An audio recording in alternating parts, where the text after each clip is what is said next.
On va maintenant passer aux achats. Donc les achats de mi-juillet. J'ai beaucoup d'achats. J'ai beaucoup d'achats parce que j'en avais parlé au live précédent. J'ai fait une petite commande chez Mangetsu. Chez Mangetsu, je suis fatigué. J'ai fait une petite commande Meian sur leur site. J'ai pas encore tout lu, et donc on va pouvoir voir un petit peu ce que j'ai acheté. Alors, premier titre, le tome 3 de La fin du monde avec mon Shiba Inu. Qui est une occasion, pour le coup. Occasion Meian, que j'ai donc payé moitié prix, mais ça fait plaisir vu que c'est des tomes à 10 balles. Qui sont en grand format, mais entièrement colorés. Et qui est un mélange entre du Yonkoma et certains passages qui sont un peu plus classiques, racontant l'histoire d'une lycéenne qui se retrouve seule avec son chien qui se met à parler dans un monde où il ne reste plus qu'elle et d'autres formes de vie. Pour être honnête, j'ai lu pour le moment que le tome 1. C'est super long à lire, pour le coup, parce qu'il y a beaucoup de dialogues. Et en plus, le chien parle comme un philosophe, et fait beaucoup de philosophie ou de traits d'humour sur la condition humaine et sa condition de chien. Et du coup, c'est super long à lire. Et notamment parce que c'est parfois un peu difficile à comprendre là où le chien veut en venir. Notamment quand il commence à citer des grands philosophes du XXe siècle. Voilà, alors c'est du post-apo, mais il y a quand même, on voit là, il y a un ange. C'est à la fois du post-apo, de la science-fiction, de la fantasy. C'est un gros pêle-mêle. Mais c'est très très bien. Et c'est sympa de noter qu'il y a quand même encore des éditeurs qui essayent de sortir du Yonkoma, qui est quand même un format qui est, je trouve, très agréable à lire, parce qu'on peut se picorer quelques pages très très facilement. Voilà. Coucou Loria, je passe le coucou, bon courage, merci beaucoup. Voilà, donc petit tome, payé moins de 5 balles. Donc très très satisfait du service occasion. Je ne peux pas regarder ce soir, et que du bon. Et bah, c'est quand même gentil d'être passé pour les stats. Ça fait plaisir. Donc voilà, celui-ci qui sera lu je ne sais pas quand, mais j'en ai profité. Pour être honnête, c'est parce qu'il fallait que j'aille les faire. Je voulais avoir les frais de port gratuits sur ma commande. Donc j'ai... hop. J'ai bourré. Je me suis également pris... Alors ça c'est chez Manabooks, les tomes 7 et 8 de Villageois niveau 999. Alors pour être honnête, j'ai lu les 2 premiers tomes, j'avais vraiment bien accroché.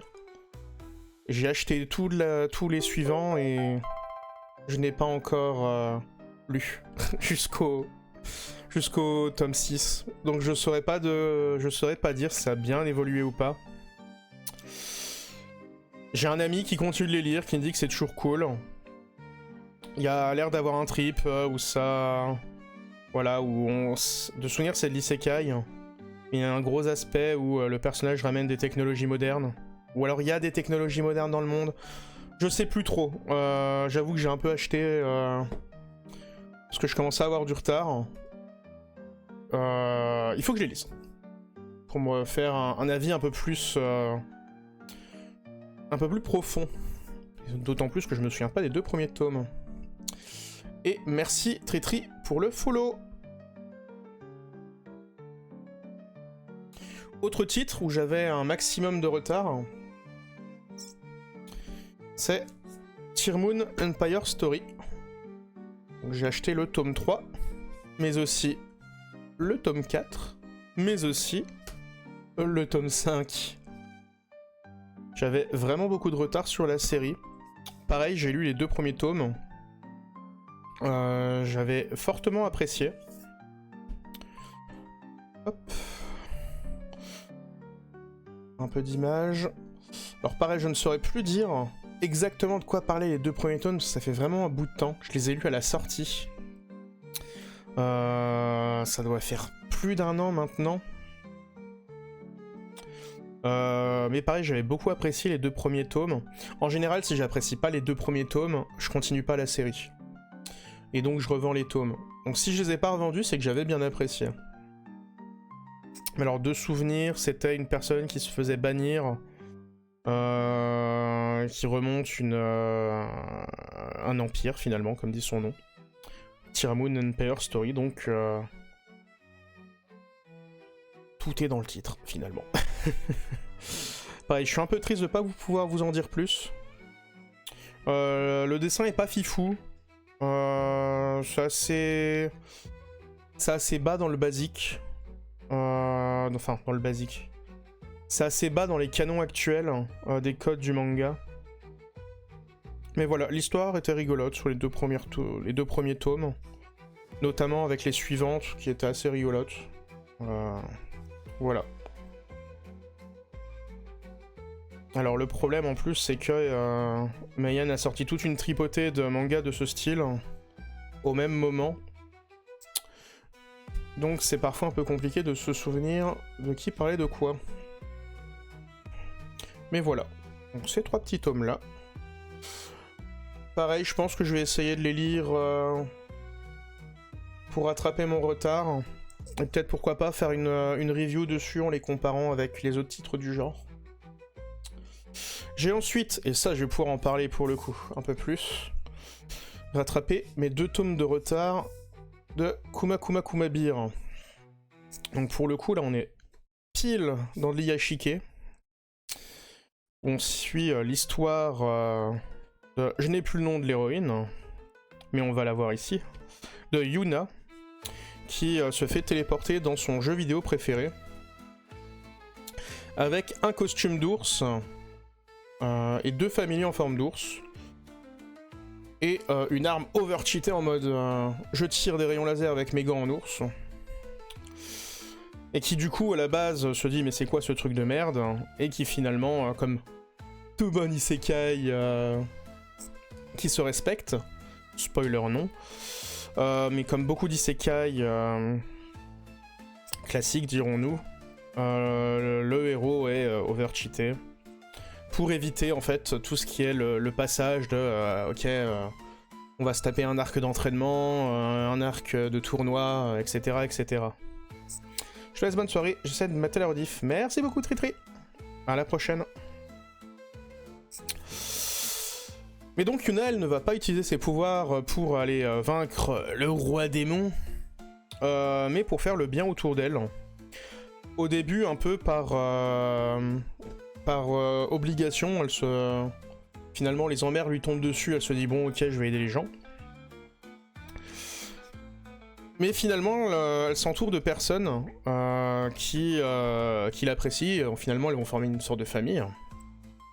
Et on la suit donc dans des péripéties, à aider des orphelins, à monter des commerces, etc., etc.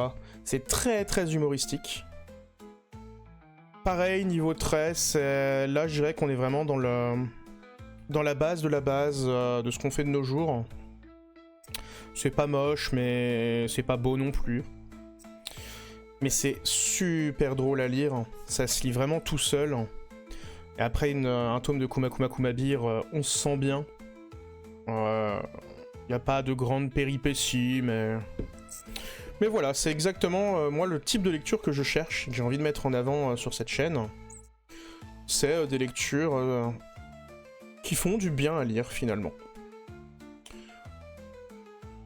Voilà.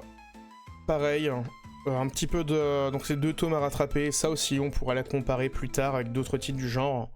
Notamment celui-ci, vu que j'en lis énormément.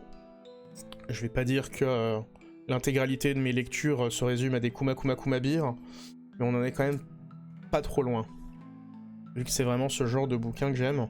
Et c'est aussi le genre d'isekai que je préfère, finalement. Celui où on se bat pas beaucoup.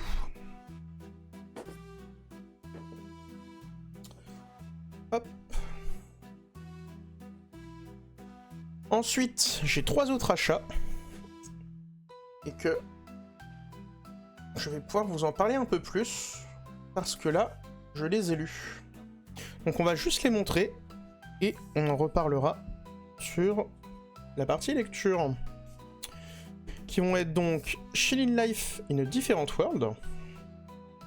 Toujours chez Meian, donc c'était pour compléter ma commande. J'ai quasi fait ma commande juste pour ces 2 titres. Il faut savoir que j'achète en général mes tomes par 2. Je sais pas pourquoi, je me suis mis à adopter ça de cette manière. Série qui en plus est sur un peu le devant de la scène en ce moment, vu qu'il y a un animé qui est un four cosmique apparemment au niveau animation, mais dont l'opening est un turbo même,